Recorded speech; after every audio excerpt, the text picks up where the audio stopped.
일부 신도시는 그래도 가격이 뭐 급락하거나 그러진 않겠습니다만은 다른 지역들은 2020년 가격으로 좀 굉장히 회귀할 가능성이 좀 높다고 봐요. 이 6호선 라인 같은 경우가 굉장히 좋을 거고요. 그리고 이제 지역에 어떤 컨텐츠가 있는 데들이 결국은 좀 괜찮아져요. 네. 정말로 지방의 소멸일 거예요. 그다음에 공간 차원에서 봤을 때 굉장한 양극화.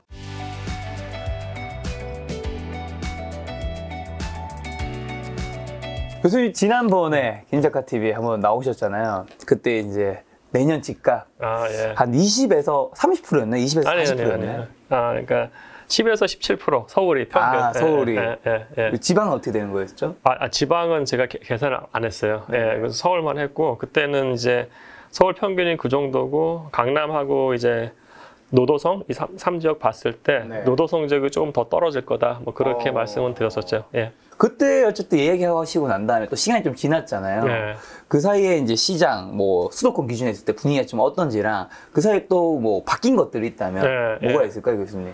우선은 지금 제가 그때 나왔을 때는 그 김작가TV는 사실은 그 구독자분들이 굉장히 나이스하더라고요. 그래서 댓글에 별로 욕이 없었는데 근데 제가 그 얘기 연말 하도 많이 하고 다니니까 욕을 좀 많이 먹었었어요. 너가 시장 다 떨어뜨리니까 뭐 제가 떨어뜨릴 힘도 없는데 그건 아니고 근데 이제 그 다음에 보면은 많은 분들이 관심 있는 게 거래량하고 가격이니까요. 그러니까 이거는 사실은 저희 연구실에서 만든 지수예요. 그 국토부 실거래가를 바탕으로 해서 저희가 이제 지수를 만든 건데 보시면 이제 여기가 4분기예요. 4분기에 떨어졌다가 새 정권 들어서면서 인수위에서 막 좋은 뉴스를 많이 얘기를 했었잖아요. 뭐 재건축 규제 완화한다든지 아니면 뭐 그러면서 약간 다시 올랐다가 다시 급격하게 떨어지는 게 잡혀요. 그러니까 이게 지금 서울이고요. 뭐 경기도, 인천도 마찬가지고 서울이 떨어진다는 얘기는 다른 지역도 다 떨어진다는 얘기여서 지금 이제 가격 측면에서는 좀 굉장히 빠르게 하락하고 있다. 그게 지금 잡히고 있는 것 같아요. 예. 가격 측면에서는 빠르게 하락하고 있다. 그러면 이제 중요한 게 가격과 거래량 하셨으니까 거래량 측면에서는 거래량이 좀 제가 봤을 때 굉장히 심각해요. 그러니까 지금 이제 이 파란색은 서울이고요. 이 주황색이 경기도예요. 그럼 보시면은 이제 이 지점이 이제 올해 1분기고 2분기가 조금 늘어났어요. 그죠? 예. 근데 이건 계절성이라는 게 좀 있습니다. 사실은 겨울보다는 봄이 좀 더 사람들이 활동을 많이 하면서 좀 그 활동을 하는데 뭐 그렇다 하더라도 이 거래량의 수준이 이게 지금 2008년 금융위기 닥쳤을 때거든요. 그때보다도 적어요. 그러니까 이게 사실은 이 거래량이라는 건 어떻게 보면은 그 매수 수요가 즉각적으로 시장에 반영된 거거든요. 그렇게 볼 수가 있는 건데 그럼 이 지금의 상황이라는 게 2008년의 그 위기만큼 시장 상황이 안 좋다는 거를 어느 정도 보여준다고도 볼 수 있을 것 같아요. 예, 그래서 이거는 이제 지금 파란색은 제가 말씀드린 서울이고요. 그 다음에 이제 이 그래프는 이제 강남구하고 노원구만 봤어요. 그럼 사실은 이 강남구보다 노원구가 역대적으로 봤을 때 거래량이 훨씬 커요. 왜냐하면 노원구가 아파트 물량이 제일 큰 시장이기 때문에. 근데 지금 이건 지금 월 단위거든요. 월 단위로 봤을 때 지금 이 수치는 노원구가 거래 절벽인 게 너무 보여주고 강남구도 마찬가지고 이 수치가 지금 이때보다도 적어요. 2008년 위기 때보다도. 예. 보통 강남구 같은 경우 보시면 이 그래프에서 대략 한 달에 한 200건, 300건 정도 왔다 갔다 하는 걸로 보이잖아요. 평균적으로. 근데 올 초는 1월 달인가는 100건밖에 거래가 안 되고 막 그랬어요. 예. 지금도 굉장히 거래 절벽이에요, 지금. 예. 야, 이게 근데 2008년 어쨌든 그때 글로벌 경제 위기다. 거래량이 적다는 거잖아요. 그렇죠. 예. 그때보다 거래량이 이렇게까지 적어야 되는 뭐 이유가 있나요? 사실 그때가 더 위기인 거는 맞지 않나요? 그렇죠. 그때가 더 위기인데 그때랑 지금이랑 약간 상황이 좀 다른 것이 그때는 예를 들어서 그거예요. 우리나라가 경제가 괜찮았고요. 이제 글로벌에서 부동산 시장이 망가진 거였죠. 그죠? 근데 그때는 이제 기준금리가 5%대이기도 했었고 근데 그거를 기준금리를 인하함으로써 여기 보시면은 이런 거죠. 거래량이 어느 정도 활발했어요. 그죠? 하다가 2008년에 위기 딱 터지고 꽉 낮아졌단 말이에요. 그렇죠. 근데 그때 이제 이명박 정권에서 기준금리를 확 인하를 하면서 다시 시장이 회복됐어요. 그러니까 기준금리를 내릴 수 있는 룸이 있었는데 지금은 그때랑 완전히 상황이 다른 거예요. 사실은 지금은 경기가 지금보다 안 좋아지면 안 좋아지고 그리고 기준금리를 올리면 올렸지 이때처럼 급반등을 생각하시면 안 돼요. 그때랑 상황이 완전히 다른 거예요. 그때 지난번에 출연하실 때 2020년 큰 변화였죠. 금리 인상 꼽으셨는데 네. 그 이후로 그 교수님 생각보다 빠른 금리 인상이지 않나요? 지금? 아, 그렇죠. 사실은 저는 그때도 말씀드렸는지 모르겠는데 우리나라의 인플레이션이 오곤 있는데 이거는 미국발 인플레이션의 종속적인 거라고 봤었거든요. 근데 미국이 이 정도 수준의 인플레이션 올지 몰랐어요. 그게 첫 번째고, 그리고 뭐 제가 뭐 예언가가 아니니까 러시아가 우크라이나에 진짜 그렇게 침공해가지고 국제 곡물 시장을 타격시키면서 뭐 이런 상황일 줄 몰랐잖아요. 그러니까 당시보다 지금 상황이 더 심각한 거죠. 예. 그리고 뭐 오늘 뉴스 보니까 영국 같은 경우에 지금 인플레이션 10% 얘기하더라고요. 그거 거의 미치는 얘기예요, 사실은요. 인플레이션 10%라는 게. 예. 자, 그러면 이제 어쨌든 금리 인상이 교수님이 생각한 것보다도 더 빠른 거였는데 어쨌든 그때 10% 떨어진다고 하신 거는 교수님이 생각하신 어쨌든 금리 인상의 속도라든가 어느 정도 기준이 있었을 텐데 그것보다 더 빨리 된 거면 부동산 시장에 더 영향을 미칠 수 있는 게 좀 있지 않을까요? 저는 지금 여러 가지 팩터가 있는데요. 지금 제가 봤을 때 이제 두 가지를 봐야 될 것 같아요. 키는 인플레이션이에요. 근데 인플레이션은 뭐에 영향을 주냐면은 임대료에 영향을 줘요. 그래서 전 세계적으로 지금 인플레이션이 오면서 만들어진 하나의 부동산 관련돼서 하나의 트렌드는 월세 폭등이에요. 그거는 전국에 있는 글로벌 도시가 다 해당돼요. 그죠? 뉴스마다 들으면은 뭐 런던, 베를린 뭐 사람들 시위하고 그렇거든요. 그러니까 이게 월세 폭등으로 갔고, 그다음에 두 번째는 얘가 오르면 사실 그래서 집값도 오르는 게 맞아요. 근데 집값은 중간에 뭐가 있냐면은 인플레이션을 잡기 위해서 지금 기준금리를 올리는 거예요. 금리를 올리면서 이제 금리는 집값을 영향을 주는 거예요. 그러니까 약간 좀 어려울 수 있는데요. 부동산에서 사실 제일 중요한 건 투자 수익률이에요. 부동산도 투자의 그 수단이기 때문에 투자 수익률이라는 게 분자는 월세 1년치 합이고 분모가 가격이잖아요. 그죠? 그럼 인플레이션이 왔어요. 인플레이션은 분자인 월세한테는 되게 좋아요. 그죠? 근데 분모한테는 중간에 기준금리를 인상을 하면서 분모가 떨어지기 시작해요. 가격이. 그럼 어떻게 되냐면 투자 수익률 자체가 지금 올라가는 거예요. 그죠? 그래서 지금 어떻게 보셔야 되냐면은 제가 바라보는 뷰는 월세가 어느 정도 올라간다고 하면은 그거는 투자자들한테 이런 사인을 줘. 저 정도 월세 받으면은 이 가격대에 나 집 사도 괜찮겠네라는 생각을 하게 해줘요. 그죠? 그래서 월세가 올라가는 거는 사실은 부동산을 살려는 사람들은 되게 긍정적인 뉴스인데 이 기준금리가 인상되면서 가격이 하락되는 폭이 나타나기 시작을 하는 거죠. 그래서 이 둘 간의 싸움 같은 것들이 지금 치열해지는 거예요. 그러니까 제가 봤을 때는 월세가 어느 정도까지 올라가느냐, 그게 이제 부동산의 매수 심리를 자극할 것이고 기준금리가 얼만큼 인상되느냐, 그게 부동산의 매수 심리를 저하시킬 거예요. 이 둘이 되게 중요해요. 이 둘이. 지금 월세 얘기 주셔서 제가 얼마 전에 제 지인이 이제 월세를 좀 알아보기 위해서 같이 돌아다녔는데 요즘에 월세 물건이 구하기가 예전보다 굉장히 힘들어졌더라고요. 그러니까 월세가 지금 뭐 어느 정도 좀 오르면 이게 폭등세가 만약에 좀 된다면 이게 집값에도 영향을 좀 줄 수 있다라는 의미일까요? 그렇죠. 네. 왜냐하면 이게 투자 수익률이에요. 그러니까 뭐 이거죠. 시장 상황이 굉장히 평평한 시장이라고 볼게요. 굉장히 그냥 안정된 시장. 그러면 투자 수익률이 5%라고 했을 때 그러면은 1년에 임대 수익을 한 5천만 원 본다고 치자고요. 그러면 지금 이게 분모가 그럼 5%니까 10억이 되는 거죠. 그래서 가격은 10억이 형성이 돼야 되는 건데 어떤 이유로 임대료가 갑자기 100% 상승돼서 1억이 됐다고 치자고요. 그러면은 투자 수익률이 정해져 있다고 하면은 이제 분모가 움직이기 시작해요. 그때는 가격이 2배가 돼요. 20억이 되는 거예요. 예. 근데 이런 상황은 그렇게 많지가 않아요, 사실은. 근데 지금은 인플레이션이 왔기 때문에 월세가 빠르게 움직이고 있어요. 그래서 다른 상황들이 굉장히 변화가 없다고 하면은 원칙적으로 했을 때는 분모가 움직이는 거예요. 투자 수익률을 좀 맞춰가기 위해서. 그러니까 예를 들어서 그거죠. 꼬마 빌딩 같은 거 한다고 했을 때 사람들이 항상 물어보는 거 1년치 월세 수입이 얼마예요 물어보거든요. 거기에 맞춰가지고 1년치 월세 수입이 5%야? 그럼 이거 사야겠네. 왜냐면은 지금 투자 수익률을 봤을 때 시장에서 3%니까 내가 그러면 더 그 가격 상승분을 먹을 수 있겠다는 생각을 하거든요. 똑같은 게 사실 이 아파트 시장에도 적용이 가능해요.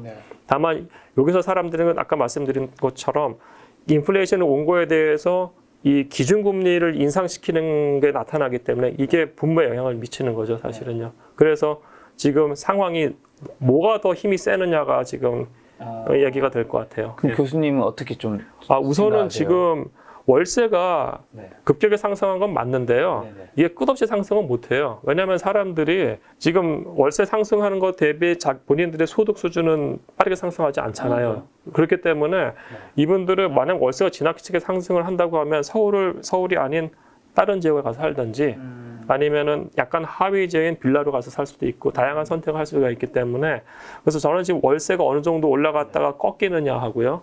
그다음 기준금리 인상이 어느 정도 시점 갔다가 유지되느냐가 지금 되게 중요할 것 같아요. 지금 이런 걸 바탕으로 그러면 내년 말까지 서울 부동산 그때 나오셨을 때 10에서 17% 하락 전망하셨는데 지금도 생각이 똑같으신지 아니면 지금 급격한 금리 인상이니까 아니야 더 조금 더 하락할 것 같아 보시는지 그렇죠. 어떨까요? 그러니까 제가 작년에 예측한 거는 이제 기준금리 2% 정도 됐을 때 그때 한 10에서 17% 하락을 봤었고요. 근데 지금은 지금 벌써 2%가 됐잖아요, 사실은. 예. 근데 지금 저는 내년 말까지 아마 3에서 3.5%까지 기준금리 올라갈 것 같아요. 그러면은 제가 지금 계속 시뮬레이션을 하고는 있어요. 하고는 있는데 이 가격대가 2019년 초반 가격대까지 가더라고요. 근데 그게 이제 퍼센트로 하면 되게 커요. 어느 정도인데? 그러니까 예를 들어서 그거예요. 그러니까 지금 이제 2020년 1월이요. 그러니까 2년 전부터 작년 말 고가까지 봤을 때 저희 인덱스로 보면 한 40% 폭등을 했어요. 그죠? 굉장히 높은 폭등인데 이게 다 없어지는 게 한 37%가 되면 이 가격이 원상이 회복이 되는 거예요. 근데 사람들한테 이제 37% 정도 하락할 것 같다면 굉장히 크게 느껴질 수는 있는데, 그렇죠. 근데 그러니까 제가 보면은 이게 2019년 한 중순 가격으로 수렴할 가능성이 높아지더라고요. 네. 예. 35에서 37%까지도 고점이에요, 고점. 네. 그러니까 작년 말 고점 대비해서 내년 연말이니까 2년 동안 뭐 한 그 정도 떨어지는 거니까 1년에 한 17% 정도 떨어진다고 볼 수가 있겠죠. 예. 그럼 그만큼 어쨌든 시장을 안 좋게 보시는 건데 올해 하반기는 그럼 내년 시장에서 상황이 보내오는 좀 위험 신호, 금리 말고 또 다른 것도 있을까요? 거래량이죠. 예, 거래량이고 왜냐면은 지금 예를 들어서 그런 거예요. 주식 투자하는 분들도 이제 포트폴리오 만들어서 본인들이 스터디를 하시잖아요. 그러면은 대형 단지 위주로 해가지고 가서 한번 보시면은 그 몇 개 케이스가 있던데 그 성동구에 있는 특정 단지 같은 경우에는 지금 벌써 30평대 기준으로요. 14억 하던 게 13억까지 빠졌고요. 그다음에 매도 호가가 지금 12억 5천 정도 돼요. 벌써 10% 빠진 거잖아요. 그죠? 근데 이제 성북구에 있는 대형 단지 보면은 작년 연말에 9억 8천 찍었는데 지금 8억의 매도 호가가 나오고 있어요. 이건 벌써 한 17% 정도 빠진 거예요, 사실은. 그러니까 제 말씀 뭐냐면은 이게 9억 8천 하던 게 매도 호가가 8억이거든요. 근데 거기에도 사람들이 안 달려든다는 얘기예요. 그 말씀 뭐냐면은 매수자들이 원하는 가격대는 8억 이하라는 얘기잖아요. 그럼 벌써 이게 거의 20% 차이가 날 수가 있는 거죠. 그 시황이 좀 되게 위험해요. 제가 봤을 때는. 예. 그러면 이제 이쪽이 아닌 강남 쪽은요? 강남은 상대적으로 덜 빠졌어요. 덜 빠졌다. 예, 덜 빠졌는데 그럼에도 불구하고 이건 그냥 특정 단지를 말씀드려야겠다. 그러니까 그 이제 잠실역 주변에 엘리트 있잖아요. 잠실 엘스하고 리센스하고 트리즈. 네, 다 모여 있잖아요. 예, 그렇게 이게 5천 세대끼리 해서 15,000세대거든요. 거기서 30평대만 딱 모아가지고 보면은 평균이에요, 평균. 평균으로 봤을 때, 그러니까 2021년 4분기 때 25억 5천에 거래됐고요. 그러니까 올해 1분기에 24억 5천, 올해 2분기에 23억 5천에 지금 분기마다 1억씩 떨어졌어요. 평균으로 했을 때. 그렇다고 제가 뭐 분기마다 계속 1억씩 떨어진다는 말씀은 아니에요. 지금까지 그랬다는 거예요. 예, 그러니까 이게 사실은 그렇게 봐도 25억 5천에서 23억 5천이면은 사실은 거의 한 7, 8% 떨어진 거잖아요. 강남권에서. 그래서 지금 이렇게 떨어진다고 하면은 사실은 강남권에서 재건축 이슈가 없는 아파트들이요. 예를 들어서 역삼동에 있는 대단지들, 도성초등학교 주변. 그러니까 잠실에서 사는 분들이 약간 업그레이드 되면은 역삼동으로 가거든요. 왜냐면 대치동 학군이기 때문에. 그러면 여기가 이렇게 떨어지면은 굳이 여기 가서 그렇게 할까? 그 생각도 할 수 있을 것 같아요. 그러니까 여기가 떨어지면 여기도 영향을 받는 거예요. 그렇죠. 예, 그래서 이거는 약간의 시작의 그 시차의 문제지. 강남권도 같이 떨어진다고 보셔야 될 것 같아요. 예. 강남도 떨어지는 건데 좀 현재까지는 덜 떨어졌다는 건데. 덜 떨어졌어요. 그럼 이제 강남에서 먼 지역들이 더 많이 떨어지고 있는 건가요, 혹시? 예, 사실 그런 일이 발생해서는 안 되는데. 일단 왜 발생하면 안 되는 거예요? 원래는 사실은 고가 주택이 급등하고 급락하는 게 맞아요. 예, 근데 작년에 급등했는데 사실 뭐 그러니까 약간 송파가 좀 굉장히 재밌는 게 여기도 우리가 문재인 정권 때 15억 이상의 주택에 대해서는 거의 다 자기 현금 내고 사는 거거든요. 근데 여기서도 이렇게 많이 떨어진 거예요, 사실은. 그러니까 강남이 덜 떨어졌다는 거는 많은 분들이 2021년 이후에 현금으로 산 사람들이 있어요. 그렇죠. 예, 근데 그 분들이 내가 현금으로 30억 주택을 샀는데 옆집에서 28억에 거래됐다고 한 6% 떨어졌다고 그걸 팔지는 않잖아요. 그렇죠. 예. 근데 이제 강북권에 있는 아파트들 경우에 노원구를 제외하고요. 노원구는 지금 재건축 이슈가 있어서 약간 열애예요. 근데 강북구나 도봉구나 성북구에 있는 데들 보면 재건축 이슈가 없는 경우에는 이게 그 6억 이하인 경우에는 뭐 LTV 50%에서 많이 껴있고 6억부터 9억 사이라고 하면은 그때는 이제 주택금융공사 보금자리 론이 아니고 그 일반 은행에서 주담대를 받잖아요. 네네. 그 경우에는 이제 지금 기준금리가 같이 오르니까 주담대 이자도 같이 오르고 있는 상황이기 때문에 여기가 굉장히 지금 취약해요. 그래서 6억부터 15억 사이에 있는 아파트들이 굉장히 취약하게 떨어지고 있어요. 왜냐하면 거기가 대출이 많이 껴있기 때문에. 예. 그러면 올해 하반기랑 내년에 수도권에서 좀 더 많이 떨어질 수 있는 것은 지금도 떨어졌지만 여전히 그때도 6억에서 10억 사이가 좀 많이 떨어지는 6억에서 15억 사이가 제가 봤을 때 많이 떨어질 것 같아요. 예. 혹시 그러면 좀 이 하락기 때 버티는 곳이 있을까요, 수도권에서? 아니면 지방이라도? 이게 지금 저도 이제 사실은 제가 좀 게을러가지고 지방 마켓 스터디를 안 붙였다가 이번에 책 쓰면서 하고 있는데 이게 보니까 그 지방 광역시 같은 데들 특히 이제 대전 같은 경우에는 2010년대 통틀어서 거의 가격이 안 올랐어요. 굉장히 평평해요, 플랫해요. 하다가 2020년, 2021년에 가격이 확 올랐어요. 그건 유동성이에요. 그건 제가 봤을 때는. 그러니까 이게 꺾이면은 여기는 이제 굉장히 힘들어지는 거예요. 대전하고 세종 같은 경우에요. 근데 광주하고 대구는 조금씩 오르는데 거기도 급등하고 그러지는 않았어요. 거기는 제가 봤을 때 실질 가격으로 하면 굉장히 거기도 평평한 마켓이에요. 그래서 광역시 같은 경우에 아마 2020년 이전 가격으로 회귀할 가능성이 좀 굉장히 높다고 봐요. 예. 그리고 수도권 안에 있는 신도시들도 보면은 분당, 과천, 평촌을 제외한 나머지 신도시 있잖아요. 뭐 남양주, 하남, 일산 같은 경우에도 김포도 마찬가지고 거의 안 올랐어요. 제 말씀은 2010년대요. 근데 여기가 2020년하고 21년에 오르기 시작했어요. 마찬가지로 저는 그 버블을 보기 때문에 꺼질 거예요. 근데 이제 강남권하고 이제 서울에 있는 다른 구들은 이제 2016년부터 쭉쭉쭉 올라가는 상승세는 보여요. 그래서 이제 이 시장이 굉장히 차별적으로 움직일 것 같아요. 제가 봤을 때는. 강남권을 포함한 이제 약간 좀 중산층 이상의 고소득 타운이요. 그 서울, 그리고 그 외의 서울 지역, 그 다음에 분당하고 일부 신도시, 는 그래도 가격이 뭐 급락하거나 그러진 않겠습니다만은 다른 지역들은 2020년 가격으로 좀 굉장히 회귀할 가능성이 좀 높다고 봐요. 집값이 떨어지는 거에도 약간 좀 분류가 되는 그렇죠. 그런 현상이에요. 예. 자, 그러면 어쨌든 이제 무주택자이신 분들은 사실 집값이 지금 떨어지고 있는 게 또 어떻게 보면 좀 좋은 소식일 수 있잖아요. 뭐 이제 집을 이제 가지신 분은 안 좋겠지만 언제 사야 될까요? 그렇다고 해서 이 집값이 영원히 떨어지는 건 교수님 그렇게 생각하시진 않잖아요. 떨어졌다가 다시 조정받고 다시 오를까 우상해야 한다고 생각하실 텐데 언제 사야 될까요? 그러니까 우선 첫 번째는 저는 시장 가격이 떨어졌다고 말씀을 드리는 인간이지 부동산을 사지 말라고 하는 인간은 아니에요. 그렇죠. 저는 부동산 제외하고 투자해야 된다고 보고 다만 이게 부동산은 사이클이에요. 그러니까 사이클이고 그러면 대세 폭락도 없고 대세 상승도 없는 시장입니다. 그러면 이제 아마 지금 그 다운턴이 시작된 거잖아요, 하락이. 그럼 이게 어느 정도까지 갈 거냐에 대한 문제인데, 그냥 뭐 제가 뭐 많이 산 인간은 아니지만 그래도 한 반세긴 살았으니까. 그래서 그러니까 제 그냥 과거부터의 경험을 좀 말씀드리면은, 그러니까 90년대 초반에, 그러니까 88년, 89년에 그 강남 아파트 진짜 1년에 배씩 올랐거든요. 그 노태우 정권 때. 노태우 정권 때 그래서 이제 200만 원 건설회에서 분당 만들을 막 한 거예요. 그러면은 그때 보면은 분당이 이제 90년, 91년부터 입주가 시작됐거든요. 강남이 그때부터 거의 97년까지 지속적으로 하락해요. 그때 하락폭이 정말 길었어요. 그리고 우리가 IMF 맞았고요.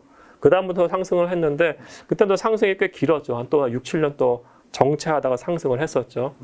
그 다음에 2008년 금융위기 맞고 2010년부터 2013년까지 또 하락을 해요. 3년. 그리고 이제 2016년까지 정체하다가 이제 서울입니다. 서울이 상승을 한 건데, 그럼 하락폭이 이제 과거에 한 7년짜리 하락폭이 있었고, 그다음에 3년 정도의 하락폭이 있었어요. 네. 그럼 지금은 하락을 얼마만큼 할 것인가인데, 제 생각에는 결국은 저는 이제 이게 기준금리가 멈추는 시점이 제일 중요할 것 같아요. 네. 예. 왜냐면은, 예, 이거 보시면은 이 기준금리하고 네. 국고채 10년물하고요. 네. 거의 비슷하게 가요. 그죠? 파란색은 주택담보이자예요. 네. 신규. 그러니까 여기 다른 팁인데 한국은행에서 에코스라는 그 플랫폼이 있거든요. 네. 거기서 한번 이런 것들 한번 공부하시면 좋을 것 같아요. 저도 한국은행 사이트에서 나온 건데 네. 이 주담대 신규가 파란색이고요. 국고채 10년물이요. 10년물이 이제 회색이에요. 네. 보시면은 주담대하고 국고채 10년물은 반드시 같이 가요. 반드시. 근데 이건 우리나라만 그런 게 아니고요. 네. 미국도 똑같아요. 미국도 이게 파란색이 이제 30년, 그러니까 주택담보대출 고정금리라고 보시면 돼요. 이거하고 빨간색이 국고채 10년물이에요. 똑같아요. 부동산 공부하셔야 되니까 이거 세 개는 삼성센트로 그냥 외우세요. 기준금리, 국고채 10년물, 주택담보이자 같이 간다는 거 반드시 기억하세요. 그러면 지금 주담대 이자를 한번 보자고요. 주담대 이자가 이건 신규입니다. 이것도 이제 6억에서 15억 사이로 산다고 하실 때 은행 가서 주택담보이자를 빌리셔야 되잖아요. 주택담보이자 빌릴 때 신규의 경우에 예를 들어서 2020년, 그러니까 2019년 말부터 2021년 말까지가 대략 2.5%대예요. 그죠? 그러니까 이때는 뭐 정말로 뭐 10억 빌린다고 했을 때, 그러니까 2.5%니까 1년에 2,500만 원 내면 되는 거죠. 지금 4% 뚫었어요, 사실은요. 이게 여기서 지금 그 미국이 내년 연말까지 장기 중립금리가 3.4예요. 그럼 우리나라가 그냥 여기서 지금 한 3까지만 간다고 치자고요. 그럼 얘도 이 스프레드랑 같이 가요, 사실은요. 그러면 이게 한 5%까지 갈 수도 있는 겁니다. 근데 그 5%라는 게 보시면은 2012년 전에는 엄청났어요, 사실은요. 주택담보대출 금리가. 근데 지금 굉장히 빠르고 오르고 있다. 이게 굉장히 무서운 거예요. 예. 그래서 기준금리가 오르는 시점이 이 주택담보대출 신규 이자가 딱 멈추는 시점이 될 거예요. 그러면 그때 보셔야 돼요. 그때 이제 꺾이기 시작한다고 했을 때는 본인이 이제 뭔가 투자를 한다고 했을 때 본인이 지불하는 주택담보대출 이자가 금액이 좀 싸지는 거죠. 그러니까 그때까지 기다리시는 게 맞을 것 같아요. 지금은 저 상황에서는 사실은 이자 부담이 굉장히 세지고 있기 때문에 과거와 다른 상황이어서 그 매수로 참여하는 게 굉장히 힘들어져요. 예. 교수님 말씀은 기준금리를 더 이상 올리지 않거나 좀 하락하는 시그널을 보이는 그때부터 투자를 이제 집을 사는 거를 고민해도 된다. 전 그때는 마찬가지입니다. 예, 그러니까 이게 지금 무서운 게 이 기울기예요, 사실. 이 기울기. 그러니까 가파르서 이 기울기 때문에 지금 매수가 거래 절벽인 거예요. 예. 근데 요즘 시장에서는 이제 내년쯤에는 금리 인하도 막 물가가 사실 꺾였잖아요. 그 미국이 이 인플레이션에 대해서 정말 심각한 공포를 갖고 있어요. 그러니까 인플레이션이 1970년대 굉장히 크게 왔었는데요. 그때가 1976년도에 어느 정도 인플레이션이 와서 기준금리를 확 올린 다음에 잡았다고 생각했어요. 근데 이게 꺾인 다음에 1980년도에 이게 다시 올라가요. 그래서 그때 기준금리 보시면 거의 20%에 가까워요. 미국 기준금리가 20%에 가까워지는 겁니다. 인플레이션을 잡으려고요, 그때. 그래서 폴 볼커라는 분이 계속 나오잖아요, 요즘에. 그게 괜히 나온 게 아니에요. 예. 그래서 지금 인플레이션이라는 게 확 올라갔다가 꺾일 때 확 꺾이는 건 맞아요. 근데 이게 다시 한번 올라갈 수 있는 거기 때문에 그렇기 때문에 기준금리를 이 사람들이 올렸다가 기준금리를 확 내리냐, 그게 아니에요, 사실은요. 쉽게 못 내린다는 거군요. 쉽게 못 내려요. 지금도 인플레이션 미국이 9%인데 미국이 기준금리가 지금 2.25밖에 안 돼요. 그래서 이거를 조금씩 그러니까 올리면서 얘가 꺾이는 시점을 봐야 돼요. 그리고 중요한 거는 중립금리를 7월 달에 3.4 얘기를 했기 때문에 이 뷰가 어떻게 바뀌는지를 보셔야 될 것 같아요. 그래서 지금 섣불리 인플레이션이 꺾였다고 얘기하는 건 좀 위험해요. 좀 보셔야 돼요. 몇 개월 동안. 예. 그럼 이 상황에서 보유주택수에 따른 투자 전략으로 무주택자분들은 당연히 지금 집을 사면 안 되는 것 같은데 그럼 뭐 청약을 노리거나 이런 거는 또 괜찮게 보시겠죠? 네, 뭐 그러니까 그 청약하는 주택의 가격대가 주변 지역보다 좀 많이 싸다, 30-40% 싸다. 뭐 그러면 좋죠. 예. 청약은 해도 괜찮다. 싸게 사는 거니까. 그럼 만약 1주택자분들 이럴 때 또 시장에서는 이럴 때 예. 상승기 때 갈아타기 쉽지 않다. 하락기 때 예. 상급지 떨어지고 있을 때 그냥 뭐 예. 갈아타자 이런 얘기 하시던데 어떻게 보세요? 아 근데 그게 그거 같아요. 이제 그 액수로 네. 좀 더 괜찮은 지역으로 갈 수 있느냐인데, 네. 근데 그 경우에 지금 대출 금액이 네. 그만큼 나올 수 있느냐예요. LTV, DSR 같은 것들을 봤을 때 만약 그렇게 안 나온다고 하면은 네.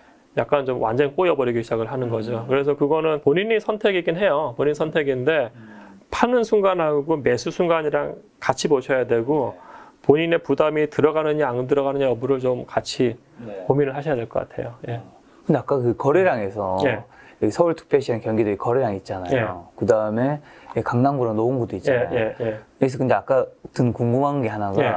어쨌든 거래를 지금 하고 있는 분들은 있잖아요. 예, 그 말 뜻은 지금 진짜 많은 분들이 하락기를 생각하고 있는데 예. 이 와중에 누군가 사고 있다는 거죠. 아주 소수긴 하지만 예, 예, 예. 그분들은 그러면 왜 사고 계시죠? 혹시? 아니 뭐 예를 들어서 뭐 돈이 좀 아주 많거나 아니면은 그냥 실거주 목적으로 한다고 했을 때 그러니까 예를 들어서 그거죠. 강남구가 가구 수가 23만 가구예요. 강남구 23만. 예, 그러니까 그 중에서 아파트가 제 기억에 한 10만은 될 거예요. 그러니까 10만 중에서 100채가 안 되게 거래된다는 거니까. 근데 충분히 그런 분들은 존재할 수 있어요. 거래를 하는 분들을. 예, 예. 그리고 뭐 예를 들어 가지고 그 뭐 한남더일 같은데 100억 이상으로 거래가 됐었잖아요. 올해. 예. 그러니까 하는 분들은 있어요. 예, 근데 이제 그건 그것보다도 이제 절대 다수가 어떻게 움직이느냐. 그게 중요할 것 같아요. 예. 한남더위. 약간 그 사세 같네요. 예? 그들이 사는 세상. 근데 이게 투자 수익률 측면에서 봤을 때, 그러니까 초대형 초고가 아파트는 투자 수익률 관점에서 정말 안 좋아요. 한남더일 그러니까 전용 면적 200평대 이상 보면은 그러니까 네이버 가서 한번 보세요. 10년 전에 한 60억, 70억 했겠다.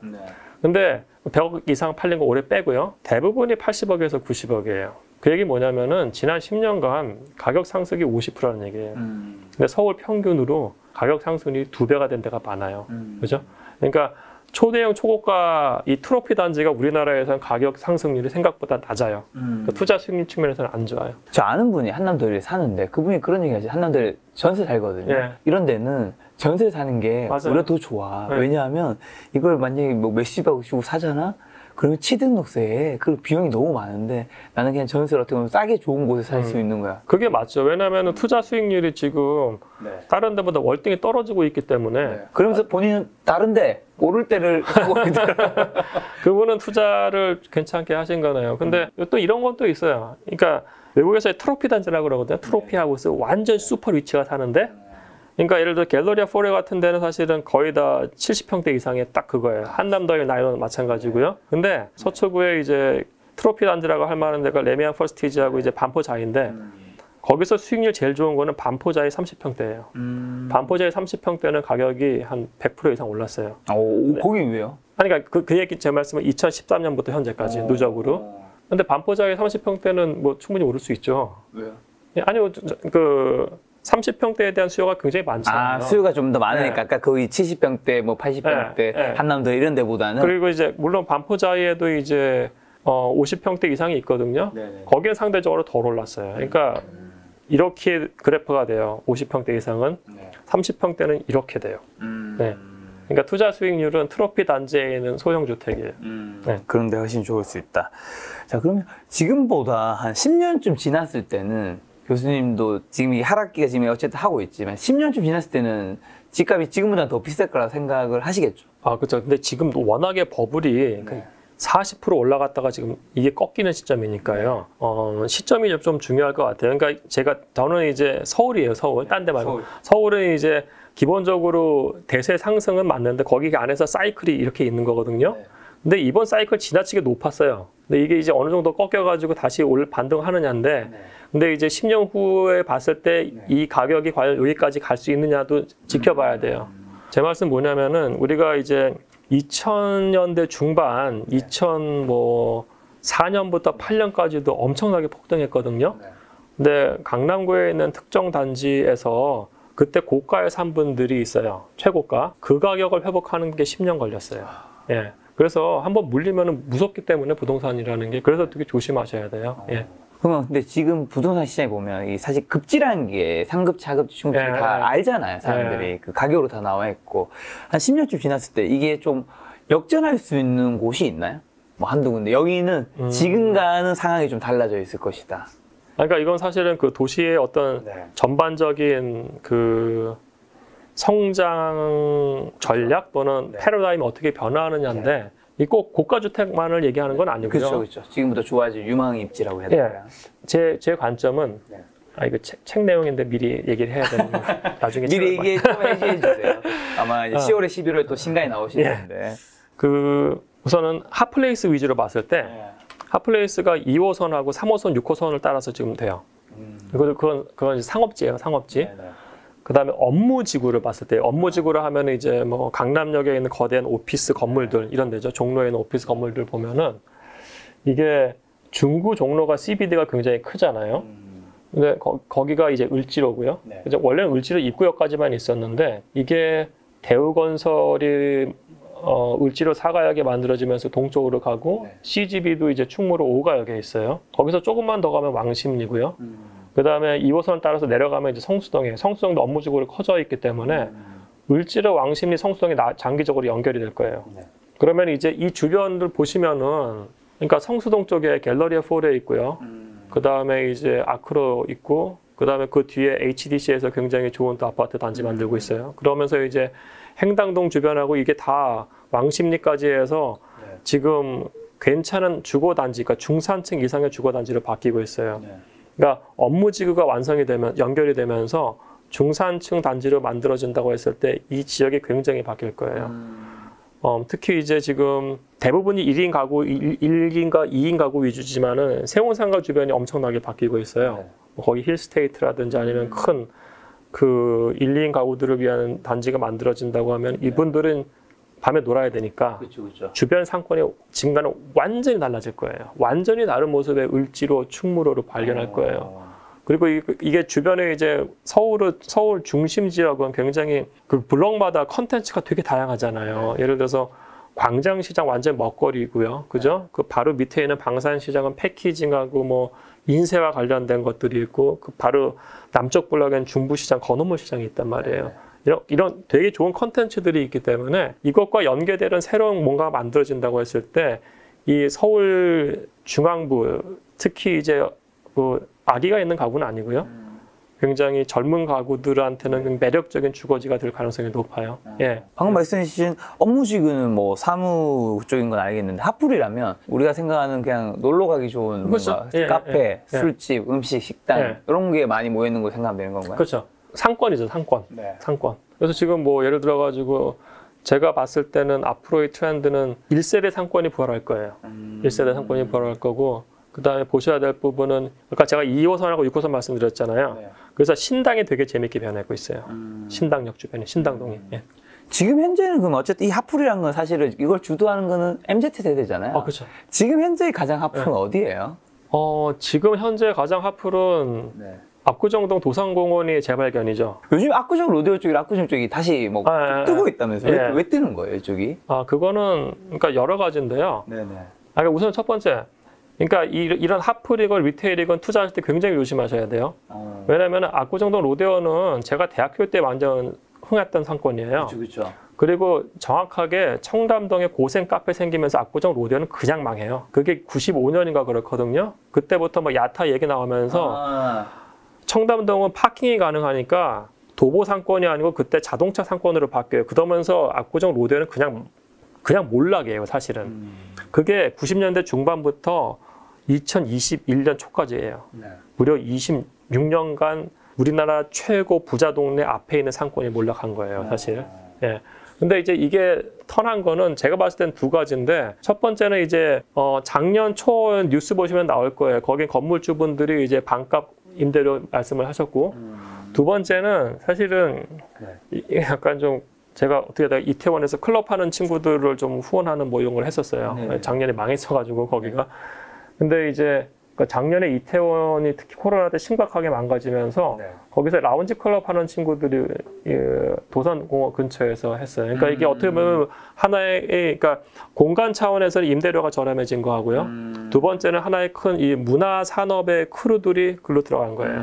이태원 쪽이 잘 안 되면서 이분들 어딘가는 가야 되니까. 예, 사실은 그래서 강남 같은 경우에 2010년대 이후에 새로 흥한 상권이 거의 없어요. 강남에서 유일하게 잘 되는 데는 강남역하고 삼성역이에요. 그거 말고는 상권이 없어요, 강남은 사실은요. 예, 근데 이제 도산공원 쪽하고 양재천 쪽 지금 뜨는 거, 강남은 그렇게 두 개가 뜨고 있죠. 예. 다른 데는 뭐가 있나요? 뜨는 데가? 연희동, 뭐 연남동도 괜찮죠. 괜찮은데 저는 이제 이 6호선 라인 같은 경우가 굉장히 좋을 것 같고요. 예, 6호선 라인이 좀 좋고. 그리고 이제 지역에 어떤 컨텐츠가 있는 데들이 결국은 좀 괜찮아져요. 예. 예.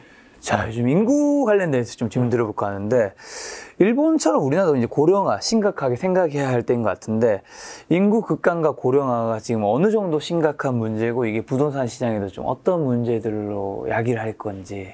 사실은 우리가 일본을 얘기하면서 일본 고령화 문제고 막 일본 큰일 났다고 얘기하잖아요. 맞아요. 근데 일본 신생아 출산율 보면은 사실은 1.3이에요. 우리나라 1 안 되는데? 우리나라는 0.8이잖아요. 그러니까 죄송한데 남 걱정할 때가 아니에요. 지금 우리나라가 너무너무 심각하기 때문에 우리가 더 심각한 훨씬 심각해요. 사실은 1.3가 0.84인가 그럴 거예요. 우리나라가 작년인가 올해 추계한 게. 그래서 지금 너무너무 심각해서 이거 뭐 국가 차원에서 뭐 특단의 조치를 뭐 계속 얘기를 하고 있습니다만은 하여튼 솔루션, 저는 인구학자가 아니어서 하여튼 뭐 빨리 솔루션이 나와야 될 것 같고요. 근데 이제 이것과 연관돼서 이제 부동산을 얘기를 하자면은 제가 봤을 때 정말로 지방의 소멸일 거예요. 지방의 소멸과 그다음에 공간 차원에서 봤을 때 굉장한 양극화. 그러니까 예를 들어서 이제 그 지방은 이제 젊은 사람들이 없고 그러면 투자도 안 될 것이고 그러면 계속 몰락하는 거죠. 그러니까 약간 좀 이 나선 효과 같이 계속 안 좋은 효과가 나타나는 건데. 악순환. 예. 근데 어디선가는 사람들이 일을 해야 될 거잖아요. 그쵸. 그럼 그 일하는 직업이 어디 있냐고요. 서울이잖아요, 사실은요. 그럼 서울은 괜찮죠. 예. 그러니까 이게 굉장히 분리된 부동산 시장을 보게 될 거예요. 그러니까 우리가 앞으로 신생아 출산이 낮기 때문에 전국 지방 뭐 우리나라 부동산 죽었어가 아니에요. 지방은 죽는 게 맞아요. 그러니까 이건 뭐 제가 죽어야 된다는 게 아니고 현실적으로 지금 굉장히 안 좋을 가능성이 너무나 높아지고 있는 거고요. 다만 그 상황에서도 사람들은 그러니까 직업이 있는 서울로 몰릴 거기 때문에 서울 부동산 시장과 주변은 얘기가 다를 겁니다. 그러니까 그 두 개는 완전히 분리해서 보셔야 돼요. 그러면 지방이 어쨌든 안 좋은 건 이해했는데, 그럼 지방에서도 살아남는 곳들은 있을까요? 뭐 인구 20만 밑으로는 정말 위험하다는 얘기 저도 많이 들어봤는데, 그래도 뭐 강력시에서 또 그 안에서도 핵심지는 괜찮다라는 얘기도 들리고 하던데. 그렇죠. 그러니까 이제 이분법적 사고를 하셔는 안 돼야 될 게, 그러니까 제가 말씀드린 뭐 수도권과 지방은 지방이 상대적으로 안 좋다는 것이고요. 다만 지방 안에서도 그 핵심 도시가 있잖아요. 뭐 전북의 전주라든지 이런 데들이요. 그럼 거기 이제 인구 몰리는 걸 보세요. 전북에서 전주가 거의 반을 차지할 겁니다, 인구가. 그러니까 앞으로 그게 더 심해진다는 말씀이죠, 제 말씀은. 예. 서울과 지방도 양극하고 지방 안에서도 도시 안에서도 양극화가 벌어져서 다 모여지는. 예. 그러니까 이게 광역 단위가 있잖아요. 그러니까 수도권, 경남권, 부울경, 뭐 이렇게 전북권. 그럼 그 안에서도 핵심 도시가 있는 거죠. 예. 그럼 만약에 지방에 집이 있으신 분들이 있잖아요, 많이. 그럼 그분들은 이 투자의 집과 내가 소유하고 있는 집을 좀 구분해야 될까요? 나는 월세 살면서 아니면 뭐 서울이라든가 아니면 지역 안에서도 메인에는 집을 사놓고 하는 게 뭔가 현실적으로는 맞는 전략 같은 느낌? 근데 이제 부동산 특히 주택 관련해서는 본인의 생활권 주변에다가 투자를 해야지. 그러니까 예를 들어서 그거죠. 그러니까 제가 이제 미국에서 보스턴 쪽에 오래 살다가 서울 왔습니다. 보스턴 가격 제가 대부분 오를 것 같거든요. 그래서 제가 보스턴에 집 사놓고 막 이렇게 할까? 그게 되게 힘든 거예요. 그러니까 뭐 전라도 어디 사시는 분이 투자 차원에서 서울에 있는 집을 하나 사볼까?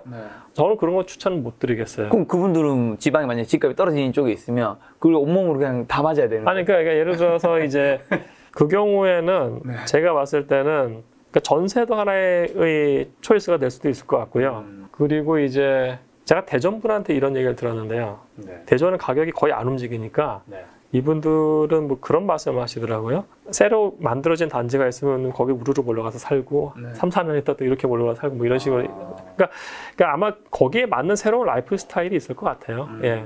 전세로 사는 거를 약간 아니요. 저는 근데 사실은 부동산은 한 번 오를 때 팍 뛰기 때문에 2020년, 2021년 상황이 또 안 온다는 보장은 없어요. 그렇죠. 그래서 가급적 자가를 갖고 계시는 게 맞을 것 같고요. 다만 저는 거기서 대단한 그 자산 이득을 취하는 말씀은 버리고 본인의 가정이 거기서 행복을 누렸다고 하면 그게 좋을 것 같아요. 예. 교수님 말씀은 그럼 제가 받아들이는 게 이제 예를 들면 제가 만약에 대구가 고향이니까 고향 대구에 있는 분이 서울에까지 집을 사서 하는 거는 또 거리도 멀고 하니까 좀 어려운 부분이 있지만 대구에서 내가 만약에 좀 외곽 쪽에 살고 있으면 대구 안에 좀 중심지의 집 정도는 사고 내가 뭐 외곽에 뭐 월세든 전세를 사는 것 정도는 저는 그건 나쁘지 않다고 그런 것 예. 정도는 나쁘지 않다. 예. 예. 자, 최근에 그럼 가파르게 이제 금리, 물가 오르고 인플레이션에 대한 우려까지 있는데 지금 상황에 맞는 뭐 부동산 투자 방법이 있을까요? 교수님 말씀 들어보면 어쨌든 하락할 것 같으니까 지금 뭐 그냥 아예 하지 말아야 될 것 같기도 하고요. 아, 지금요? 네, 지금 통하는 투자가 있나요? 부동산은 초기 투자가 굉장히 많이 들어가잖아요. 그죠? 그래서 이게 단점이기 때문에 이걸 극복을 하고자 유동화 상품을 만든 게 리츠예요. 그러면 이제 리츠 같은 경우에 이제 투자를 할 수도 있는데 리츠는 또 어떤 특성이 있냐면요. 이게 부동산 시장의 특성하고 상장이 되어 있기 때문에 주식 시장의 특성이랑 같이 가요. 그래서 장이 안 좋은다고 할 때 리츠 가격이 안 좋을 수도 있어요. 다만 우리나라 리츠가 약간 채권적인 성격이 있어서 그 따박따박 약간 월세식으로 배당이 괜찮은 경우들이 있어요. 그래서 정말 부동산을 뭐 본인 투자를 하셔야겠다고 하면은 저는 리츠 상품 중에 몇 개를 골라서 투자하는 거 그 정도만 제가 좀 추천을 드리고 지금 단계에서는 섣불리 부동산에 투자하셨다가 크게 물릴 수 있기 때문에 예, 실물 부동산 사는 거는 저는 지금 단계에서는 좀 좋지 않게 봅니다. 예. 그러면 이제 교수님 주변에 계신 혹시 뭐 고액 자산 같아, 네. 뭐 100억대 이상의 부자분들 요즘 부동산이나 아니면 뭐 다른 재테크 요즘 좀 뭘 하시는 것 같으세요? 쉬죠. 아, 요즘에 아무것도 안 하시나요? 예. 그러니까 예를 들어서 그거예요. 사실 아파트보다 강남권 꼬마 빌딩이 더 많이 올랐어요. 지난 2년 동안. 그러면 그냥 딱 투자 수익률만 보자고요. 그러니까 이런 상업용 거는 무조건 투자 수익률이에요. 그때는 또 1.5%대 투자 수익률 건물도 막 팔렸어요. 근데 지금 우리나라 기준금리가 2.25거든요. 그럼 기준금리보다 낮은 투자 수익률인 건물은 이건 완전 버블인 거예요. 그죠? 근데 이거보다 지금 보면 3%대 수익률을 맞춰야 되는데 그렇게 못 맞추는 건물들이 허다해요. 그러면은 이런 그 꼬마 빌딩은 문제가 뭐냐면은 우선은 우리가 아파트 같은 경우에 6억 이하의 경우에는 그 주택보증공사에서 이제 한국주택금융공사죠. 거기서 보금자리론을 받을 수가 있잖아요. 고정금리로. 그죠? 근데 6억에서 10억 원 얘기가 좀 다릅니다만은 이 꼬마 빌딩은 그 고정금리 상품이 거의 없어요. 대부분이 변동금리예요. 변동금리인데 이게 코픽스랑 연동돼 가지고 굉장히 빠르게 왔다 갔다 하고 올라가고 있어요, 지금. 따라서 이 경우에 임대료가 많이 들어오지 않는데 이자가 크게 오르는 경우에 거기서 우선 빵꾸가 하나가 나고요. 그다음에 두 번째 무서운 건 뭐냐면은 이게 은행 입장에서 봤을 때 대부분이 이제 이런 식으로 합니다. 가격이 뭐 50억이라고 하더라도 감정가를 자기들이 매겨요. 감정가 대비 한 50에서 60%까지 대출이 나왔는데 2, 3년 전에 한 80%까지도 나왔어요. 맞아. 그죠? 근데 만약에 이게 꼬마 빌딩이 전반적으로 시장이 안 좋아진다고 해서 은행에서 봤을 때 이거 약간 위험한데 본인들이 이제 다시 감정해가지고 하면은 이때 일부 원금 상환을 요구할 수가 있어요. 그게 무서워요, 사실은 꼬마 빌딩은. 꼬마 빌딩이 리스크가 있는 거기 때문에 그 경우에는 많은 물건이 나올 수가 있어요, 사실. 예. 지금 교수님은 꼬마 빌딩도 이 하락기를 피할 수는 없다고 보시는 피할 수 없어요. 강남 땅값은 지금 제일 싸다가 제일 잘못된 말이에요. 예. 그럼 꼬마 빌딩이 이게 만약에 좀 떨어지면 이게 어쨌든 빌딩 값이 너무 많이 올라서 요즘에 사고 싶은데 못 샀던 분들이 이제 언제쯤 사도 좀 괜찮을까요? 그것도 마찬가지 기준금리 멈추는 시점이에요. 기준금리 멈추는 이건 무조건 투자 수익률이에요. 특히 그러니까 사실은 이게 꼬마 빌딩 왜 떨어졌나를 제가 봤을 때 이런 말씀 드리면 죄송합니다만은 이건 몇십억 단위의 투자거든요. 네. 그럼 이거는 사실 과거에는 정말 꾼이라는 표현을 쓸게요. 꾼 또는 전문가들이 있던 마켓이에요. 근데 작년하고 재작년에 일반인들이 많이 들어왔어요. 많이 들어왔죠. 예. 그렇게 하면서 비딩이 붙이면서 투자 수익률이 떨어진 거라고요. 예. 투자 수익률 자체가. 그러면 이게 항상 그 기준금리 또는 10년치 국고채 수익률보다는 꼬마 빌딩 수익률은 높아야 되는 거예요. 그럼 얘가 멈추는 시점이 제일 중요해요. 그러니까 기준금리가 안정화되는 시점, 10년치 국고채가 안정화되는 시점, 이게 꺾이는 시점, 그때 들어가셔야 돼요. 자, 기존 상승장에서는 아무래도 상승기여서 좀 묻지마 투자 같은 게 좀 가능했다면 지금은 단순히 이제 가격만 보고 투자해서는 좀 안 된다고 생각하는데 우리가 그동안 가격만 보느라 혹시 놓치고 있었던 게 있다면 뭐라고 생각하세요, 교수님께서는?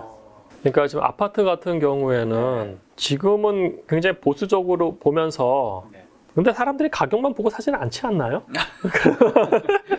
그러니까 저는 지금 하여튼 무조건 인플레이션과 금리와의 싸움이어서 그 두 개, 그 다음에 월세 트렌드 같은 것들을 보셔야 돼요. 그러니까 본인이 보셨을 때 이거를 이렇게 보시면 좋을 것 같아요. 그러니까 본인 아파트 매수하고자 하는 단지들 돌아다니시면서 거기서 월세가 얼마나 나온지를 보시고 본인이 살려는 매수 호가 또는 매도 호가를 보세요. 월세 곱하기 12가 월세 곱하기 12를 매수 호가로 나눈 게 지금 국고채 10년물 이자하고 비슷하던지 아니면 높다고 하면 그때는 괜찮은 거예요. 근데 이게 낮다고 하면 이건 완전 역마진이기 때문에 그러니까 본인이 그렇게 공부를 하시면서 하셔야 되는 거고 다만 이제 이렇게 그 투자 수익률 같은 경우에 강남권이 노원구보다 훨씬 낮아요. 그러니까 이상하게도 원래대로 하면 강남권 같은 경우에 투자 수익률이 국고채 10년물보다 높아야 되는데 같거나 낮은 경우가 굉장히 많아요. 그래서 본인이 여러 단지 돌아다니면서 그 스터디를 계속 하셔야 돼요. 월세하고 매도 호가의 그 퍼센트하고 기준금리 또는 이제 10년치 국고채 수익률 간의 차이, 거기서 어떻게 스프레드가 이게 계속 유지가 되는지 벌어지는지 아니면 좁혀지는지. 사실 이 좁혀지는 게 굉장히 중요해요. 좁혀지는 게. 그게 사람들이 달려든다는 얘기예요. 자, 현재 향후 5년 부동산 시장 결정한 윤석열 대통령의 주요 부동산 공약 및 좀 가장 중요하게 봐야 하는 포인트가 혹시 뭐 있다고 보실까요? 우선 어저께 원희룡 장관님이 이제 그 뭐 250만 원 말씀하시고 뭐 개괄적으로 이렇게 더 큰 말씀을 하신 것 같아요. 예, 그래서 뭐 민간 위주의 어떤 공급 같은 것들에 대해서 방향성에 대해서 말씀하셨는데 저는 뭐 그 방향성은 굉장히 좋다고 보고요. 다만 이제 그 우선 정책을 조금만 설명을 드리면은 제가 서두에 말씀드린 것처럼 그 지방광역시는 지금 가격이 굉장히 위험하잖아요. 그 2020년 이전 가격으로 회귀할 가능성이 높은데 거기서 공급 충격이 오면은 굉장히 힘들 수가 있거든요. 따라서 그 공급에 대한 스케줄 같은 것들이 좀 잘 조정이 됐으면 좋겠고요. 그다음에 두 번째는 이제 우리가 현실에 대해서 좀 인정을 해야 될 것 같아요. 이게 뭐냐면은 첫 번째는 이제 우리가 아파트 재건축 같은 거요. 그 예를 들어가지고 지금 송파구 같은 경우에는 과거에 5층짜리 주공 아파트였잖아요. 그죠? 개포동도 지금 재개발된 데들 보면은 재건축된 데들 보면 대부분이 5층짜리 주공 아파트가 재건축된 데가 있지 10층 이상은 지금 되게 힘들었어요, 사실은. 그래서 향후에 서울 같은 경우에 재건축은 아마 힘들 거예요. 리모델링으로 갈 겁니다. 그러니까 재건축은 또 시기적으로 30년 이상이어야 되는데 리모델링은 15년 이상이에요, 사실은. 그래서 어차피 정부에서 말씀하시는 레토릭인 거고 그 수요자 차원에서는 정부의 얘기는 정부의 얘기입니다만은 우리가 현실을 놓고 얘기를 해야 될 것 같아요. 예를 들어서 그거죠. 90년 이전에 지어진 아파트들은 5층짜리 아파트들이 많았어요. 거기는 용적률을 받아 먹어서 재건축을 할 수가 있는 거죠, 크게. 근데 90년대 이후에 지어진 아파트들 보면은 용적률이 280%, 300%인 데가 있어요. 거기서 추가적으로 용적률을 받을 수가 없어요, 사실은요. 그럼 뭐냐면은 거기는 리모델링으로 가는 거예요. 남산타운 아파트 같은 데들 보면은. 따라서 이게 대단히 재건축 시장보다는 이제 시간이 지나면서 이제 5층짜리 이 아파트들은 거의 다 재건축이 완료가 되고 있기 때문에 대단지의 경우에는 리모델링으로 바뀌고 있다는 거에 대해서 우리가 좀 동의를 했으면 좋겠고요. 두 번째는 재개발이 과거 뉴타운처럼 거대하게 묶어서 재개발되기 지금 굉장히 힘들어지고 있어요. 왜냐면은 뉴타운 해제된 데가 많거든요. 네. 그게 벌써 10년 전이에요. 오세훈 시장 벌써 10년 전에 하고 박원순 시장 때 이제 뉴타운 해제가 그때는 지역 주민들이 요구를 했기 때문에 해제를 했는데 그 10년 동안 어떤 일이 발생됐냐면 거기서 계속 조그맣게 이제 신규 빌라나 주택들이 들어섰단 말이에요. 네. 그 말씀은 뭐냐면은 큰 지역을 봤을 때 거기 안에서 노후도가 많이 개선이 된 거예요. 그렇게 된다고 하면은 대단위의 재개발을 앞으로도 약간 힘들 가능성이 높아요. 그래서 서울시도 그걸 인정하고 있어서 가로주택 정비 사업이라든지 아니면 모아주택처럼 약간 좀 작은 단위의 개발, 그리고 작은 단위의 개발을 모은 개발식으로 갈 거예요. 그래서 재건축에서 리모델링이라는 트렌드가 하나 있는 것이고 네. 거대 재개발에서 소 또는 중규모의 개발로 작은 단위 개발로 갈 가능성이 높아요. 예. 그럼 문재인 정부 시대에 이제 부동산 트렌드가 똘똘한 한 채였잖아요. 그럼 이제 윤석열 대통령 시대 때는 뭐가 될 거라고 보시는지 또 부동산 트렌드 책을 이제 매년 내시고 예. 계시니까. 근데 이거는 이제 그 보유세랑 네. 연관이 되는 문제여서 네. 근데 이제 우리나라가 보유세가 단순 보유세뿐만 아니라 또 종부세가 또 크잖아요, 사실은. 근데 이거는 뭐 제가 아는 회계사한테 가서도 즉답을 못하고 계산해서 알려주는 데가 이런 식으로 나오니까 이 보유세가 명확하게 클리어해지면 말씀을 드리겠는데 지금 상태의 세제라고 하면은 네. 사실은 2주택 이상 갖고 있는 거는 힘들죠. 예, 부담이 굉장히 커지기 때문에. 네. 예. 그러면 이제 똘똘한 한 채라는 것보다는 그냥 본인이 행복한 한 채를 갖고 있는 게 좋을 것 같아요, 저는. 예. 아, 본인이 똑똑한. 아니, 본인이 행복한 한 채. 예. 본인의 가정을 행복하게 해줄 한 채. 뭔가 집이 이제 네. 투자보다는 예. 내 집 마련과 행복에. 뭐 그렇게 가야죠. 예. 자, 그럼 윤석열 정부 때 혹시 부동산 공약으로 빛을 보는 지역 뭐 혹시 한 군데 떠오르는 거 있으실까요? 아, 근데 사실은 이게 지금 저는 약간 좀 찬성을 좀 못하겠습니다만은 네. 지금 분당 같은 경우에 신도시가 3월부터 꽤 많이 올라갔어요. 왜냐면은 거기가 사실은 용적률이 꽤 있음에도 불구하고 재건축 인센티브를 그때 선거하면서 막 줬거든요, 사람들이. 근데 과연 그런 식으로 된다고 하면은 그 지역이 괜찮을 것 같으나 지금 원희룡 장관은 용적률 인센티브 그렇게 줄 수는 없다고 얘기를 해서 그러면 신도시는 약간 좀 제가 봤을 때 약간 힘들 것 같아요, 신도시는. 그럼 이제 이 서울 안인데 그럼 서울 안에서는 지금 우리가 아파트 시장하고요, 토지 시장하고 분리해서 보셔야 돼요. 아파트 시장, 지금 아파트 무슨 아파트는 사실은 아까 계속 말씀드린 것처럼 지금 하락이 시작되는 형국이기 때문에 그거는 투자 타이밍은 아니에요. 다만 이 토지 시장은 얘기가 달라요. 지금 얘기가 나온 것들이 뭐 도심권, 뭐 용적률 높이에서 뭐 재개발 뭐 이런 얘기가 나오거든요. 그거는 강북권에 있는 빌라를 철거하고 아파트를 올린다는 얘기예요. 그거는 사실은 이 빌라 마켓은 사실 그래서 토지 시장인 거예요. 그래서 이 토지 시장은 그 좀 이 업무지구 CBD 주변 또는 그 지하철역 주변은 괜찮을 수는 있어요. 지금 용적률 높인다는 것 자체가 토지의 활용값을 높일 수 있다라는 그렇죠. 의미로. 예. 그러니까 용적률이 높아진다는 얘기는 그 더 많은 건물을 질 수 있다는 거잖아요. 그죠? 더 많은 돈을 벌 수 있다는 얘기고 그 얘기가 나오면 그냥 무조건 그 토지 가격에다가 가격이 그 이 캐피탈이 그냥 다 들어가 버리는 거예요, 사실은요. 그래서 토지 시장이 좋아질 수가 있어요. 이런 질문 하나 드려야 되겠는데, 이 강남 불패라든가 강남 집값이 지금 가장 싸다 이런 말은 동의하는지 못한다고 하셨는데, 대한민국 수도권 미주에서 이 토지값은 네. 지금이 가장 늘 쌀까요? 그것도 그렇지 않나요? 이게 부동산은 사이클이에요. 아, 토지도 사이클이 어느 정도는 있다. 그럼요. 토지 사이클. 왜냐면은 토지의 사이클을 보여주는 게 꼬마 빌딩의 가격 사이클이에요, 사실은요. 예. 같이 가는 거예요. 예. 왜냐면은 꼬마 빌딩 산다고 했을 때, 그러니까 아파트는 산다고 하면 평당 얼마예요 물어보잖아요. 그죠? 그러면 토지 평당 얼마야가 물어보는 게 아니고 아파트 33평에 그 가격이 얼마냐는 거죠. 그죠? 근데 우리가 꼬마 빌딩 산다고 하면 거기서 평당 1억이에요. 그거는 그 연건평의 평당이 아니고 토지 가격의 그거잖아요. 그래서 꼬마 빌딩은 토지 시장을 대변해요. 네. 그럼 지금 하락기가 시작된 시점에 만약에 1주택자예요. 그분들은 이제 교수님 지금보다 더 빠진다고 보시잖아요. 지금 빠지고 있지만 더 빠질 거다. 그럼 그분들은 팔아야 되나요? 아니요. 그냥 무조건 홀드.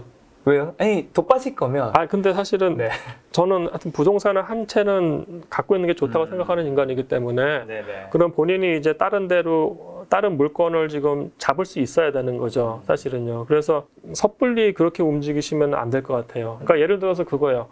그러니까 2020년 코로나 사태는 누구도 예상을 못했던 거예요. 못했죠. 근데 당시에 미국 그 주택 가격 트렌드를 보세요. 2019년 후반에 꺾였어요. 사실 우리나라도 2019년 후반에 꺾였었어요. 사실은요. 근데 이러다가 갑자기 코로나 사태 터지면서 유동성으로 경기는 되게 안 좋은데 유동성 때문에 또 이렇게 된 거라고요. 사실은. 그러니까 이런 언제 터질지 모르니까. 외부의 셔크라는 게 어떻게 나올지 모르기 때문에 함부로 부동산을 팔고서 갈아타기, 부동산 갈아타기가 제일 위험한 전략이에요. 예. 한마디로 시대가 어떻게 바뀔지 모르기 때문에 그 시대에 오르든 떨어지든 같이 타는 그냥 집 한 채는 갖고 계시는 계속 게 갖고 가는 게 낫다. 예. 자, 흔히 주식 투자하는 분이 마인드 중요하다고 하는데 부동산 투자에서도 마인드가 중요한지랑 그다음에 중요하다면 좀 어떤 마인드가 필요할까요? 부동산 투자는. 주식은 단타 치는 사람들도 계시잖아요. 많죠. 그죠? 단타가 가능한데 가치 투자하시는 분들은 굉장히 오랫동안 홀딩하시죠. 부동산은 우선 단타가 안 돼요. 부동산도 그냥 가치 투자로 장기로 가셔야 되는 거니까 부동산은 그냥 장타 위주의 전략으로 가셔야 돼요. 예. 그리고 이제 이게 지금 세제 및 다른 여러 여건들이 있기 때문에 이거를 재화 측면도 당연히 있고 그 굉장히 중요하고 가격 올라야 되는 게 맞습니다만은 본인이 가구를 잃고 가정이 있다고 하면 자꾸 말도 안 되는 얘기 하고 있는데 본인이 생각하는 행복의 가치를 추구하는 주택이라고 하면은 저는 그냥 거기서 그 가치도 굉장히 중요한 것 같아요. 그렇죠, 예. 그러니까 제가 좀 다른 말씀입니다. 제가 사실 분당에 좀 오래 살았었어요. 근데 분당은 계속 안 올랐어요. 예. 강남이 2016년부터 올랐는데 분당은 오른 게 2018, 19년부터 올랐어요. 그럼 그때 견디기 되게 힘들어요. 예, 저 팔고 절로 갈아타 이 생각 계속 하는데 근데 저는 사실은 그때 이제 제 가정이랑 굉장히 행복했던 기억이 있기 때문에 거기서 대단한 캐피탈 게인을 얻고 그러진 않았습니다만은 그 가치가 되게 소중한 것 같아요. 예. 그런 걸 좀 찾자. 예. 자, 교수님께서 그러면 20대로 지금 시대에 돌아간다면 투자에 있어서 이것만큼 준비하겠다 혹시 그런 거 있을까요? 근데 제가 20대는 진짜 말도 안 되는 경제 성장을 구가할 때여서 좋은 시절. 그때는 완전 좋은 시절이었죠. 여담입니다만 그때 이제 과외가 가능해지면서 제가 과외 2개를 했어요. 그때 하나가 30만 원이었거든요. 제가 60만 원 번 거잖아요. 대기업 과장 월급이었어요. 그게 90년에 개포동 아파트 평당 100만 원 시절. 그러니까 한 2, 3년 꼬맹이가 돈 모으면은 개포동 아파트 사는 거. 예. 그러니까 그때랑 지금 너무나 달라서 다만 이제 제가 지금 만약에 20, 30대로 돌아간다고 했을 때 제가 좀 아쉬웠던 건 뭐냐면은 멘토 멘티예요. 사실은 멘토 멘티의 관계. 저를 좀 이끌어줄 수 있는 약간 괜찮은 멘토가 있었으면 좋았지 않았을까? 그러니까 예를 들어가지고 단순히 돈 이런 게 아니고요. 약간 좀 이 거대한 패러다임 같은 것들을 이야기해 줄 수 있는 멘토. 왜냐하면 패러다임을 이해를 해야지 그 안에서 자기가 어떤 경제적인 선택을 하든지 아니면 다른 선택을 할 거 아니에요. 그렇죠. 그런 게 되게 좀 중요할 것 같고요. 그리고 이제 당시만 하더라도 죄송해요. 완전 라떼인데 지금 90년대 초반 얘기하고 있어가지고 이거. 근데 이제 경제와 관련된 관념 자체가 대학생들이 별로 없었었던 것 같아요. 그때는 정말 없을 때였죠. 저 때도 없었습니다. 그러세요? 경제에 대한 관념이 2020년부터 확 든 것 같아요, 그냥. 근데 사실 이게 되게 중요한 거여서 그런 거에 대한 사실 그런 내용은 또 학교에서 가르치지는 않으니까. 근데 이게 되게 중요한 거거든요, 사실은요. 그리고 예를 들면 직업 구할 때도 사실 진짜 직업 구할 때 내가 좋아하는 일도 중요하고 복지도 중요하고 다 중요하지만 진짜 무조건 2손가락에 들어가는 건 사실 돈, 연봉이라는 게 굉장히 중요한데 저희 때만 해도 이제 너무 돈만 추구하지 마라. 이런 얘기도 굉장히 많았잖아요. 그래서 저는 지금 좀 그러니까 젊은 분들한테 말씀드리고 싶은 거는 이제 그래도 지금 이제 정보가 굉장히 많은 사회니까 그렇죠. 본인이 꼭 친밀하지 않더라도 어떤 자기가 따르는 정말 괜찮은 멘토 그리고 이제 본인이 이제 계속 스터디를 하면서 이 거대한 패러다임 같은 것들을 이해하는 거 그러니까 약간 진리를 추구한다고는 좀 그렇습니다만 하여튼 이 공부하는 자세 뭐 이런 게 좀 중요할 것 같아요. 예. 내 나침반이 되어줄 수 있는 사람이 멘토가 있어야 되고 어떻게 보면 또 그런 사람이 있다 하더라도 내가 찾지 않는다면 그렇죠. 그런 분도 없는 거니까. 결국은 자기 개발이 돼버렸네요. 그리고 그런 분들 여러분 김작가 TV에 많은 분들 나오시니까 거기서 한번 찾아보시면 될 것 같고요. 또 그런 나침반 역할을 하기 위해서 교수님도 요즘에 뭐 유튜브 채널을 하신다면서요? 그러니까 제가 원래는 그 데이터를 보는 인간이어서 그 매년 이 트렌드 책 계속 쓰면서 데이터를 계속 봤어요. 근데 이제 이런 것들을 좀 공유하고 싶은 생각이 좀 커서 지금은 이제 짧게 이제 데이터와 관련된 부동산 시장에 대해서 좀 말씀을 나누고요. 나중에는 제가 하고 싶은 건 이제 오픈 데이터 운동이어서 데이터 같은 것들을 계속 오픈하고 싶어요. 네. 교수님 이거 다른 채널 나가서 이제 유튜브 딱 물어보시면 항상 먼저 채널명부터 얘기해야 돼요. 아 그래요? 그래야지 시청자분들이 자꾸 검색을 하죠. 예. 채널명을 얘기 안 해주면 아무도 모르잖아요. 지금 교수님이 이제 다른 쪽이 전문가신데 유튜브는 초보셔서. 그렇죠. 유튜브 거의 어린이라고 할 수 있습니다. 네네. 채널명이 어떻게 될까요? 채널명은 김병민의 노트고요. 네. 자, 지금 집값이 굉장히 이제 하락기로 이제 진입할 것 같은 이런 시점에 무주택자분들은 어떻게 보면 또 내가 언제 집을 사야 될까? 뭐 그런 걸 이제 노리면서 이제 공부 많이 하고 계실 것 같고 또 1주택자분들은 정말 떨어지는 게 아닐까 이렇게 노심초사하실 것 같은데 마지막으로 저희 시청자분들에게 꼭 해주고 싶은 말씀이 있다면. 부동산은 단타가 아니고 장타입니다. 그래서 굉장히 좀 기다리는 자세가 중요할 것 같고요. 그리고 외부 충격이 어떤 게 올지 모르기 때문에 1주택자분들은 좀 힘들더라도 한 몇 년 견디실 생각을 좀 하셔야 될 것 같고 무주택자분들은 조금 지금은 아니고요. 한 1년이나 2년 후에 본인이 생각하는 가격대가 왔었다고 했을 때는 그때는 들어가셔도 좋지 않을까 그렇게 봅니다. 네, 교수님과는 또 올해 연말이나 내년 초에 2023을 대비해서 그때 또 인터뷰 준비 한번 하도록 하겠습니다. 오늘 만남의 손님은 김경민 교수님이었습니다. 지금까지 여러분 소중한 시간 함께 해주셔서 정말 감사합니다. 오늘도 김작가였습니다. 고생 많으셨습니다. 감사합니다.